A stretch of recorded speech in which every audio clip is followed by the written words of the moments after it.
A lonely widow adopted a stray cat, unaware it would lead her to a hidden fortune and a new love. Margaret Winters stared out her kitchen window at the February rain that seemed to mirror the persistent ache in her chest.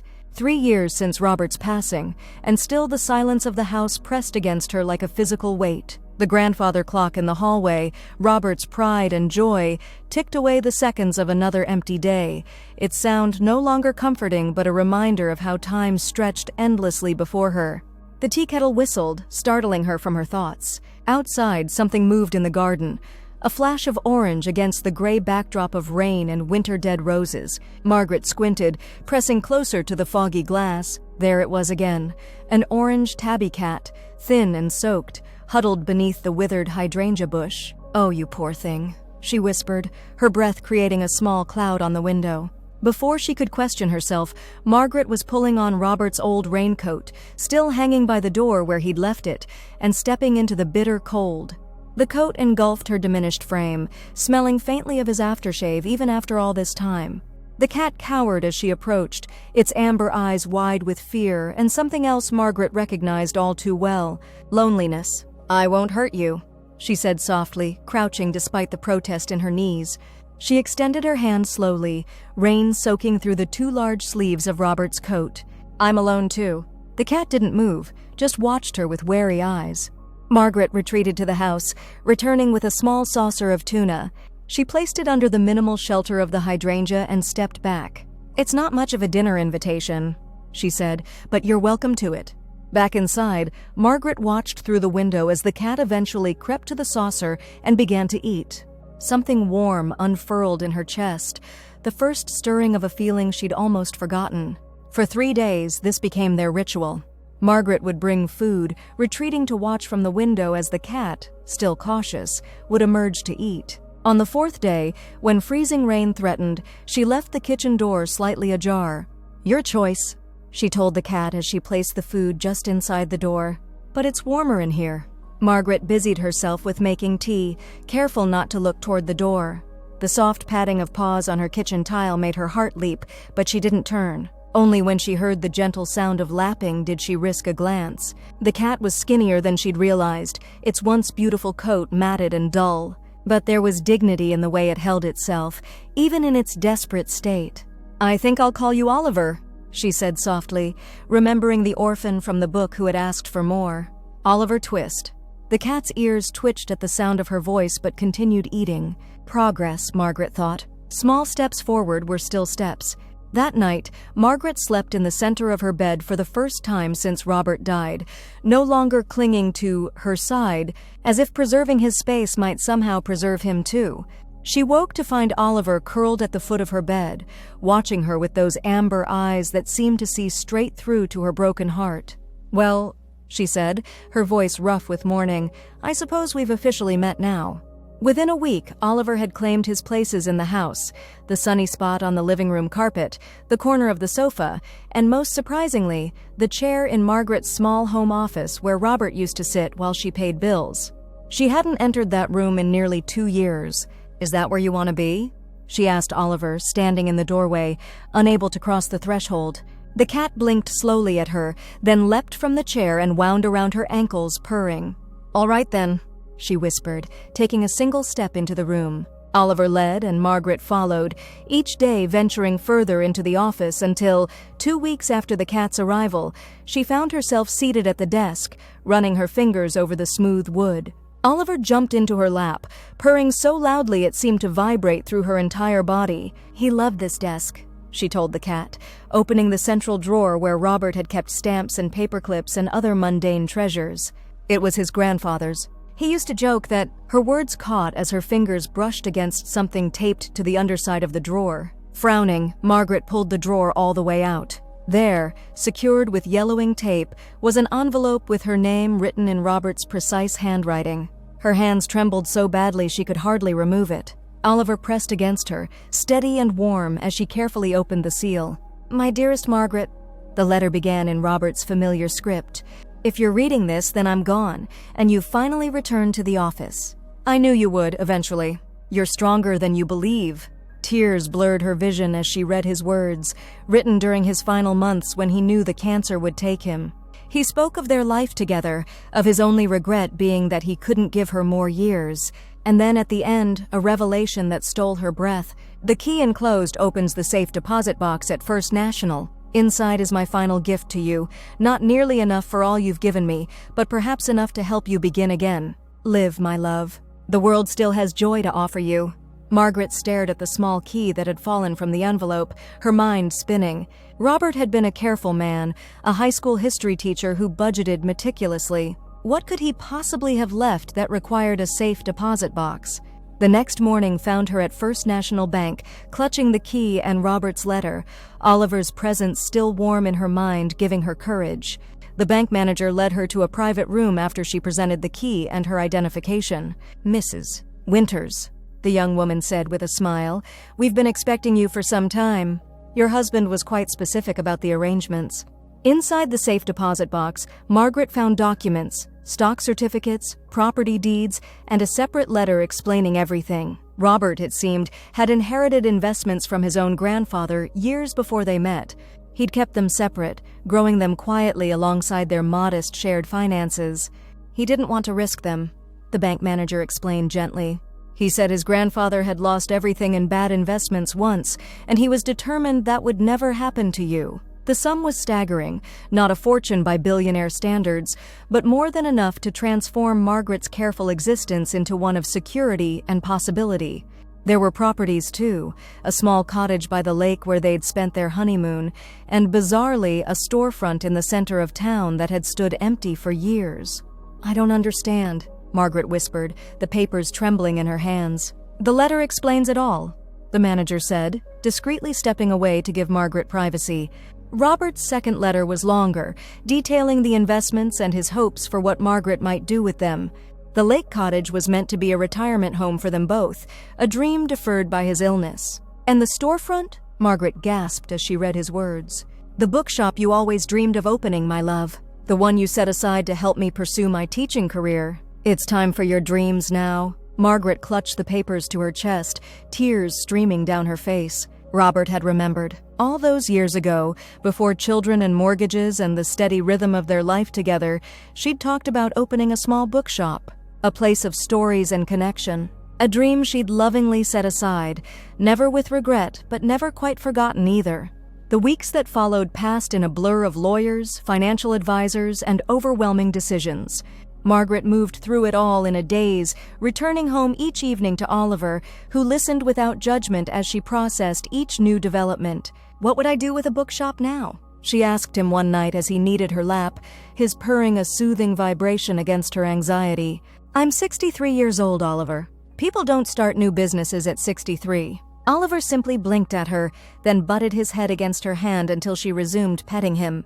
Despite her doubts, Margaret found herself drawn to the empty storefront, standing outside with the key in her hand, peering through dusty windows at the potential within. On her third visit, a voice startled her from her contemplation. "It's got good bones, that place." She turned to find a man about her age, perhaps a few years older, watching her with kind eyes. He wore a worn canvas jacket and held a paper cup of coffee from the cafe next door. "Excuse me?" she said, instinctively clutching her purse closer.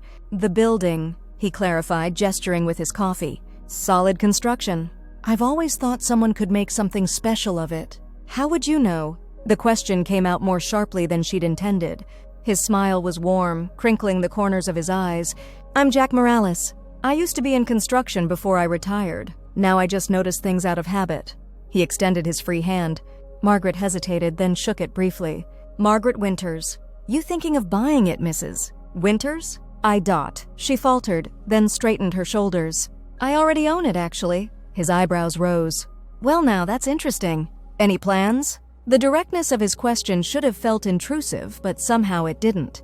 "Possibly a bookshop," she heard herself say, the words feeling both foreign and right on her tongue.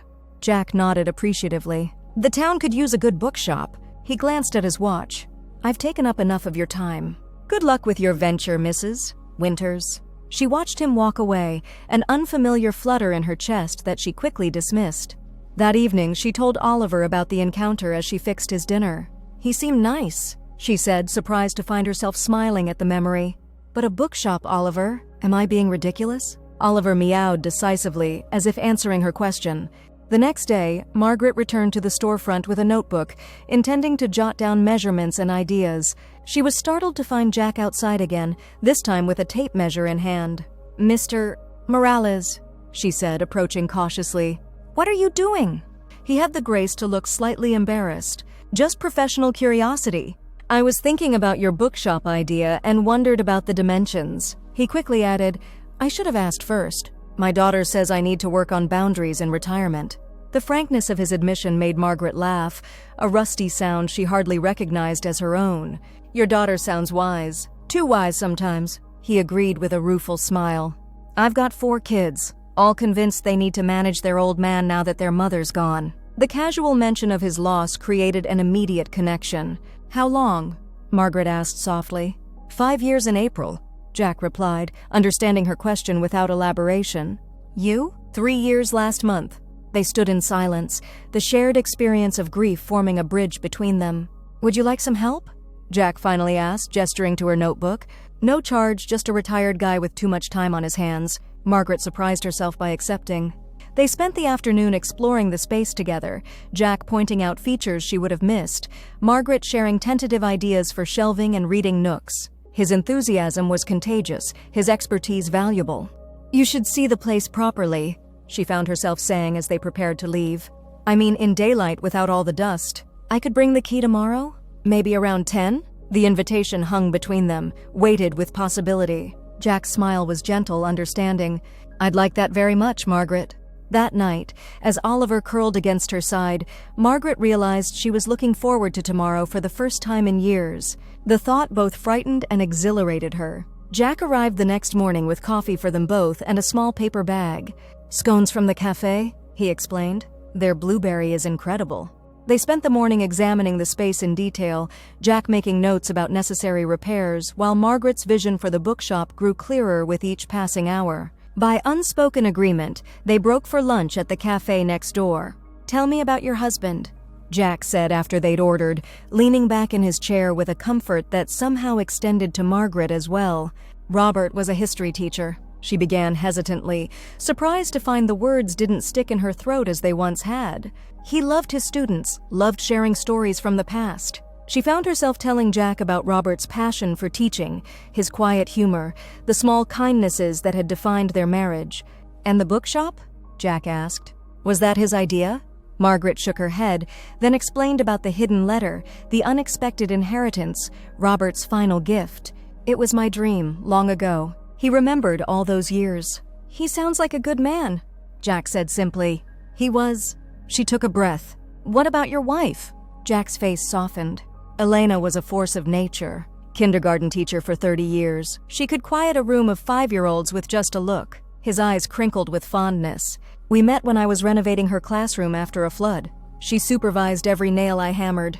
Their lunch stretched into the afternoon, stories flowing more easily than Margaret would have thought possible. As they walked back to the storefront, Jack asked the question she'd been avoiding. "So, are you going to do it? Open the bookshop?" Margaret stopped, looking at the building with new eyes.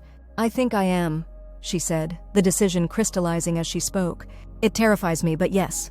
Jack's smile was bright with approval. "I think that's the definition of courage, doing something even though it terrifies you." Over the following weeks, the empty storefront began its transformation. Margaret hired contractors based on Jack's recommendations, but he was there almost daily, offering advice, helping oversee the work, sometimes simply providing companionship as Margaret made decisions about everything from paint colors to inventory systems. Oliver, meanwhile, had appointed himself supervisor of the home renovations Margaret had begun as well, padding after workers and settling imperiously in patches of sunlight while cabinets were replaced and walls repainted. The house that had become a mausoleum to grief slowly transformed into a space for living again. Each evening, Margaret would tell Oliver about the day's progress, about Jack's latest suggestion, or the books she'd ordered. The cat would listen, purring his approval, occasionally batting at the papers spread across the dining table as if offering his own input on the floor plans. "I think I'm making a friend, Oliver," she confessed one night, stroking his sun-warmed fur. "It feels strange." "Good, but strange." Oliver stretched lazily, his paws extending toward her as if in blessing. As spring melted into summer, the bookshop took shape. Shelves lined the walls, comfortable chairs created cozy reading nooks, and a small coffee bar occupied one corner, Jack's suggestion, embraced enthusiastically by Margaret. Books and coffee go together like, he'd begun. Like cats and sunshine. Margaret had finished, thinking of Oliver. Jack had laughed. I'd like to meet this famous Oliver sometime. He sounds like quite the character. The invitation had risen to her lips, but stopped there, caught in a sudden wave of uncertainty. Her home had been her sanctuary, shared only with Oliver and the ghost of Robert. The thought of Jack there, in that space, felt momentous in ways she wasn't ready to examine. Instead, she'd changed the subject, asking his opinion on the lighting fixtures. If Jack noticed her deflection, he didn't comment. A week before the bookshop's planned opening, Margaret arrived to find a small wooden sign leaning against the front door. Hand-carved into the rich oak were the words, "Second Chapters," the name she'd finally chosen for the store after weeks of deliberation. Jack appeared from around the corner, wiping his hands on a cloth. "Too presumptuous?" he asked, a hint of nervousness in his voice. "I can take it back if you don't like it." "You made this?" Margaret touched the letters, feeling the care in each carved curve. "Woodworking's my retirement hobby," he explained. "I wanted to contribute something permanent." The weight of the word hung between them. Permanent. A future extending beyond next week, next month. "It's beautiful," she said finally, meeting his eyes. "Thank you, Jack." His smile crinkled the corners of his eyes in the way that had become dear to her. "You're welcome, Margaret." That evening, Margaret sat on her porch swing with Oliver in her lap, watching the sunset paint the sky in shades of pink and gold. The cat purred contentedly as she stroked his fur, now glossy and thick after months of proper care. "I think I'm falling in love, Oliver," she whispered, the admission both terrifying and freeing. "At my age? Ridiculous, isn't it?" Oliver stretched and repositioned himself, pressing his warm weight more firmly against her stomach. "Robert would approve, I think," she continued softly. "He'd like Jack." The thought brought not pain, but a gentle melancholy, like touching a bruise that had nearly healed. As darkness fell, Margaret made a decision. She reached for her phone and typed a message before she could lose her courage. "Dinner at my house tomorrow? Oliver is eager to meet you." Jack's response came almost immediately. "We've been properly introduced in cat terms? I'm honored. What time?" Margaret laughed, startling Oliver, who gave her a reproachful look before settling back down. 6 o'clock, she typed. Nothing fancy. She spent the next day in a flutter of activity, cleaning already clean surfaces and preparing a meal far more elaborate than nothing fancy would suggest. Oliver watched her preparations with curious eyes, occasionally batting at a stray piece of carrot or investigating the flowers she'd arranged on the dining table. At precisely 6, the doorbell rang. Margaret smoothed her dress, a new purchase, blue with small white flowers, and took a deep breath. "Be nice," she instructed Oliver, who had taken up a strategic position on the entryway table, ready to inspect their visitor. Jack stood on her porch holding a small potted plant and a bottle of wine, his silver hair neatly combed, wearing a button-down shirt she hadn't seen before. The care he'd taken with his appearance touched her deeply. "Come in," she said, stepping back to allow him entry. Jack crossed the threshold carefully, his eyes immediately finding Oliver. "So this is the famous supervisor," he said with a smile, extending his hand slowly for the cat to sniff. "Pleased to meet you, sir." Oliver considered Jack's fingers for a long moment, whiskers twitching, before delicately touching his nose to them. Then, with deliberate dignity, he turned and walked into the living room, tail held high. "I think I passed," Jack said, his eyes crinkling with humor. "With flying colors?" Margaret agreed, feeling the tension ease from her shoulders. "He's not usually so quick to approve." The evening unfolded with surprising ease. They moved from the dining room to the living room after dinner, talking long into the night. Oliver eventually settled in Jack's lap, a seal of approval that made Margaret's heart swell. As Jack prepared to leave, standing in her doorway with the night air cool between them, he reached for her hand. "Margaret," he said softly, "I'd like to keep seeing you, not just about the bookshop." She looked at their joined hands, his weathered and strong, hers smaller but equally marked by years of living. "I'd like that too," she replied, her voice steady despite the flutter in her chest. "Good," he said simply, and leaned forward to place a gentle kiss on her cheek. "Good night, Margaret." "Good night, Oliver," he added, glancing down at the cat who had come to supervise his departure. After Jack left, Margaret sat on the porch swing again, Oliver curled beside her. The night was alive with sounds. Crickets, distant traffic, the rustle of leaves in the gentle breeze. Life, continuing all around her. Her hand rose to touch her cheek, still warm from Jack's kiss. A stray cat, a hidden fortune, and a new love, she murmured to Oliver, who blinked up at her with contented amber eyes. Who would have thought, Oliver? Who would have thought? The grand opening of Second Chapter's bookshop was a community event that exceeded all of Margaret's expectations. The mayor cut a ribbon, local teachers brought students, and residents browsed shelves that Margaret had curated with loving care. Jack stood beside her throughout, a steady presence as she greeted customers and answered questions, his pride in her accomplishment evident in every glance.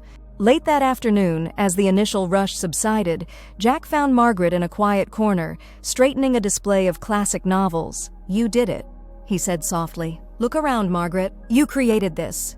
She surveyed her bookshop, because it truly was hers now, a dream made manifest, and felt a completeness she hadn't expected to find again in this life. "Not alone," she replied, meeting his gaze. "I had help." Jack's smile was tender. "You would have managed without me." "Perhaps," she acknowledged, "but I'm glad I didn't have to." That evening, they celebrated at the lake cottage, which Margaret had begun restoring as a weekend retreat. They sat on the small dock, watching the sunset paint the water in streaks of fire, their shoulders touching. "Robert bought this place for me years ago," Margaret said, breaking a comfortable silence. "He knew how much I loved it here." Jack nodded, understanding. "Elena and I had a cabin in the mountains. I sold it after she died. Couldn't bear it without her." He glanced at her. "You're braver than I was." Margaret shook her head. "Not brave, just guided, perhaps." She thought of Oliver, who was currently exploring the cottage's perimeter, his orange coat gleaming in the fading light. "If not for a stray cat showing up on a rainy day, I might never have found Robert's letter. Might never have opened the bookshop. Might never have met you." Jack took her hand, his thumb tracing gentle patterns across her knuckles. "Then I owe Oliver a debt of gratitude," he said. "And Robert, too, for loving you well enough to ensure your future happiness, even without him." Tears pricked at Margaret's eyes. "I never expected this," she admitted. "To feel this way again at our age. The heart doesn't know from time," Jack said simply. "It just knows what it needs." As darkness settled over the lake, they walked hand in hand back to the cottage where lights glowed warmly in the windows. Oliver met them at the door, winding around their ankles in greeting. 6 months later, on a crisp autumn morning, Margaret woke to find Oliver absent from his usual place at the foot of her bed. She found him in the kitchen, sitting with dignified patience beside his empty food bowl. "Good morning, Your Majesty," she said, bending to stroke his sun-warmed fur. "Breakfast coming right up." As she prepared his food, Margaret glanced at the calendar hanging by the refrigerator. Today was circled in red, the day Jack would move the last of his things into her house. Their house now, she corrected herself, still marveling at the turn her life had taken. The bookshop was thriving, becoming a community hub just as she'd dreamed.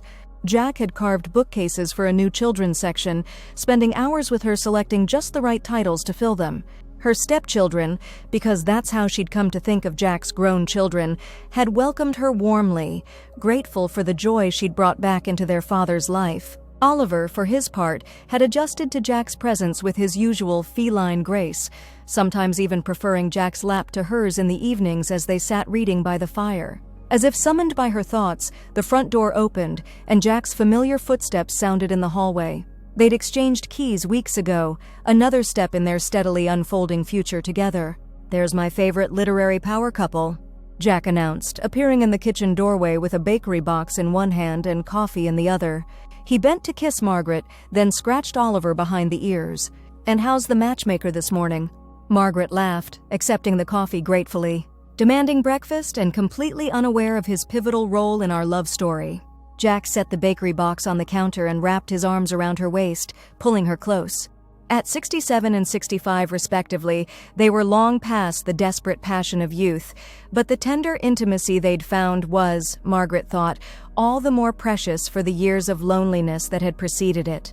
"You know," Jack said thoughtfully, "we should write it down someday. The story of how a stray cat led a lonely widow to a hidden fortune and a new love. It would make a fine book for your shop." Margaret leaned into his embrace, watching as Oliver delicately ate his breakfast. "Perhaps we will," she said softly. The second chapters are often the most beautiful part of the story. Outside, autumn sunlight filtered through golden leaves, casting patterns across the garden where, months ago, a rain-soaked orange cat had huddled beneath a hydrangea bush, unknowingly carrying the future with him. Inside, warmth and coffee and the quiet sound of shared laughter filled the spaces that had once echoed with silence. And Oliver, having finished his breakfast, found a patch of sunlight and settled into it with the contented air of a cat who knew in his mysterious feline way that his work here was complete.